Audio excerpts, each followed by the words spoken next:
spectrum disorder is a group of symptoms that children would have, and they are basically in three categories. One of which is social difficulties. So the children tend to have difficulties relating to their peers. When they're in the younger years, they tend to have more parallel play and don't actually interact together. And in the older years, they tend to socially isolate themselves. There's various reasons for this, but a big issue is lack of theory of mind, which is not being able to actually understand the social rules or what they're actually supposed to do in different situations. The kids have a second area of difficulty, which is communication. So lots of the kids on the spectrum have language disorders. So they may have difficulty with receptive language, which is understanding what's being said to them, or they can have lots of difficulties expressing their ideas and concepts. And thirdly, like there's behavioral issues. Lots of kids on the spectrum like rigid structure and routine, and they do not like change. So this can manifest really poorly in the classroom if their regular teacher is not there that day, or if there's a school carnival or something out of the ordinary. The kids can also have sensory difficulties, meaning like that noises in the classroom can be quite distressing. So when the fire alarm goes off, the kids may actually really become dysregulated very quickly, or that they can have difficulties with, too much visual stimulation, like lots of pictures hanging on the wall and everything being too busy. Level 1 means that those symptoms are relatively mild, that they're considered to cause impairment, but at a mild level. Yeah, that one's tricky. I mean, girls, there's a lot of masking in the lower years because possibly it's more acceptable to be shy. Some of the boys, their masking behavior can actually be sitting in the playground reading, and they're just covering up for the fact that they don't actually know how to socially interact. The girls can start the manifestation of the symptoms in a more severe way when they're in high school, because with girls, a lot of the way that the social hierarchies work is with sort of emotional intelligence and how, gossip and female interaction works. And so in primary years, the girls can mask better because they actually haven't got to be so involved in the gossip and how teenagers interact. But then they get into high school and they become very anxious because they can't actually engage in those sorts of behaviors.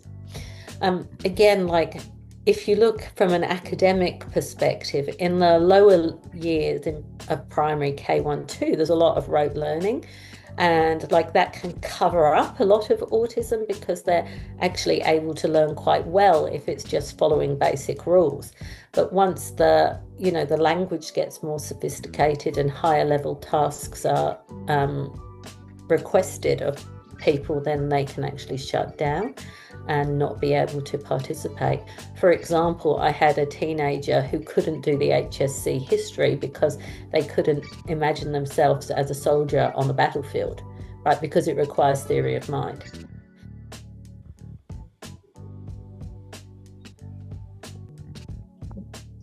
I probably my answer to that one is the biggest misunderstanding is that teachers and school counselors want to use insight-driven approaches. And an insight-driven approach is, why did you do that? Right? And if you say, why do I do that? And I can't tell you, it creates masses of confusion and then the child dysregulates. What a child with autism needs is that they need a social story. They need to know that when this happens, this is what I do. Right, so they actually need to be given the rules of how to behave in a certain situation and what the expectation is, not why did you do that? Why did you hit that kid? Why is this happening? How do you feel about that? They're all insight driven, right? And if you've got no theory of mind, you can't do it. There's many strengths of kids with autism. One of which is they're really good at following rules, right? So if you actually want them to take a leadership role, they'd make sure everybody else followed the rules. If you wanted them, if you could engage them, many kids with autism have a special interest, right? And that can be anything from dinosaurs to Disney to opera, right? And if you find out what their special interest, they will be a superb expert in that topic, and they can actually share it with the group. There is actually also what's called high functioning autism, which means that, if you're high functioning, you can actually have a very high IQ. And that means that, you can actually utilize that in the classroom when you're actually wanting to, have question and answer sessions. These kids will have some expertise. Well, I think one of the difficulties is that many people are actually scared of kids with autism because they have big meltdowns. They're very sensitive, they can be very emotional, and they have very big reactions. Now, the converse to that is that if you put all the right strategies in place, their disability is completely invisible, right? So if I actually say, look, if you understand autism, right, and you put the strategies in place, you will create the best outcome for a child with disability that that you couldn't, for example, with a child with ADHD or maybe anxiety or a different condition.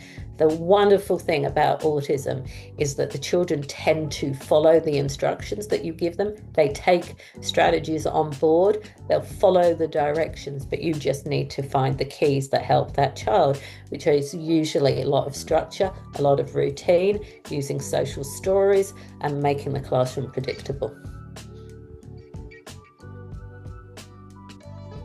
One would be to have a schedule on the whiteboard and that you refer to it constantly.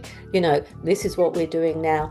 5 minutes later, we're going to be moving to the next topic. But it's having the schedule and then integrating it into the classroom, not just having it on the board and then ignoring it, right? It's making the lesson predictable. Okay. In terms of, if you're looking at literacy, and it all depends on whether the child has good language skills or they don't.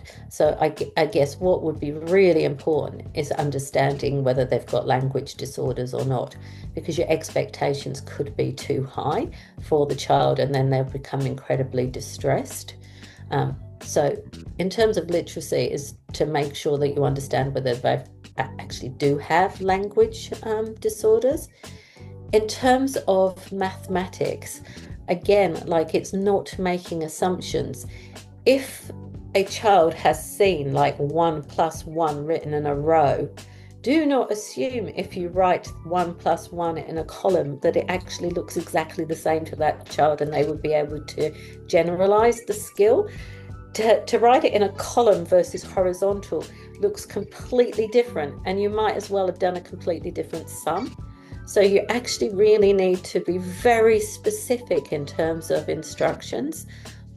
And equally, the add sign and the multiply sign can look identical because they're crosses. So you actually need to come up with some ways of differentiating things for the child with autism so that they can see things as being different from each other. Here is that the child themselves needs to know that they have autism, and that's not always the case, right? The parents may know they have autism, the teacher might know it, but the child themselves may not actually identify as having autism because they haven't actually necessarily been told. So one of the things that a teacher needs to do straight away is find out the understanding from the parents of what the child themselves knows is what is autism and what is not autism. In terms of the class, it's actually really good if every child in the classroom understands diversity, that everybody comes in with different strengths and weaknesses, and we give things different names. There's a name for when you can't concentrate very well, and we call that ADHD. There's a word for when we can't read very well, and we call that a learning difficulty.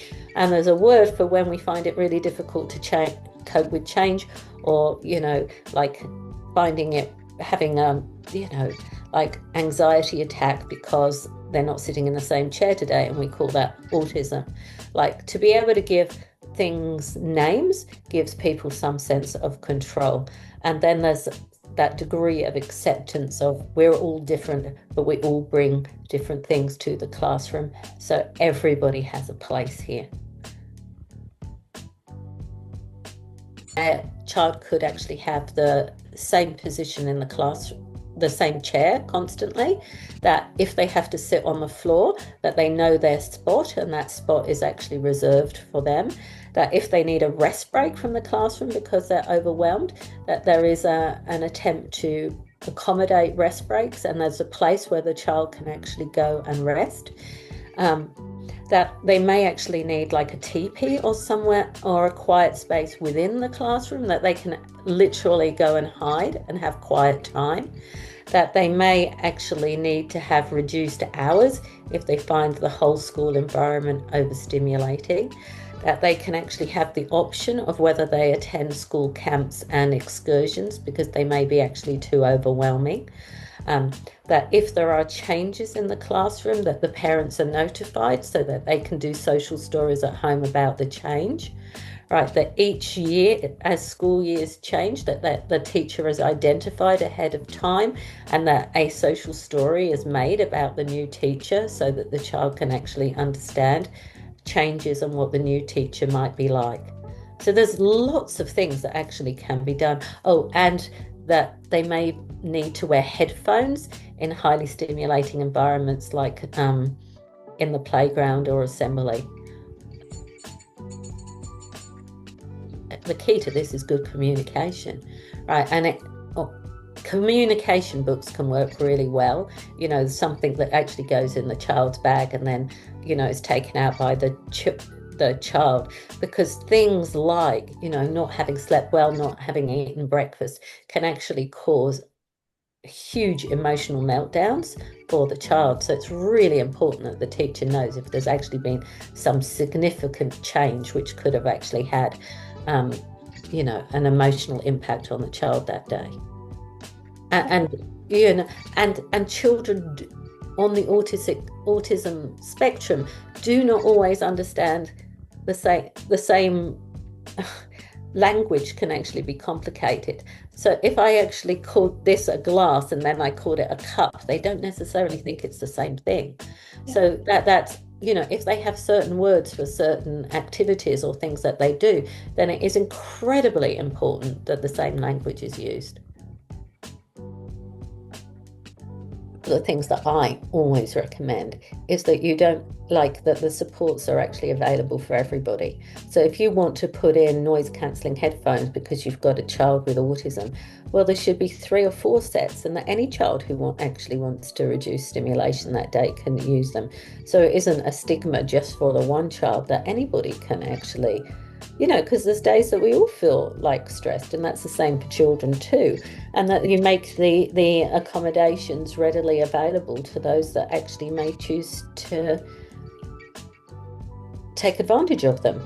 Equally, there will be other children in the classroom that probably want to have the same spot each time because it gives them predictability and some degree of comfort.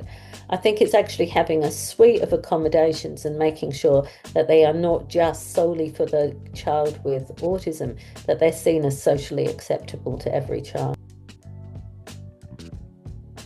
Again, it would be child to child. Different things are needed for different, like no two children on the autism spectrum are the same. So that's the first thing that you need to recognize. And then you also need to recognize that the group of strategies that work for one child are not necessarily the ones that work for the next. I mean, one of the things that can be difficult is that the children are very slow in completion of tasks and can be very perfectionistic. And therefore, things like time trackers can work for some children, but for other children, they make them too anxious, right? And just push up the anxiety to the point that they're going to have a meltdown. things that work can be, um, having music that's played quite gently, either into their ears or in the classroom in general. In terms of specific technologies, nearly every single child with autism loves their iPad, right? But then it's actually whether you use it as an educational tool that's also like half a break, that they could be doing mathletics and they may be more prepared to do it on the iPad than they would be able to do some tasks, because their perception is I'm on the iPad and that's special. So Okay. yeah, it's actually more like being very aware to the child themselves and what might work. There is an ACER publication that's about Asperger's, which was one of the old names for high functioning autism, and it talks about um,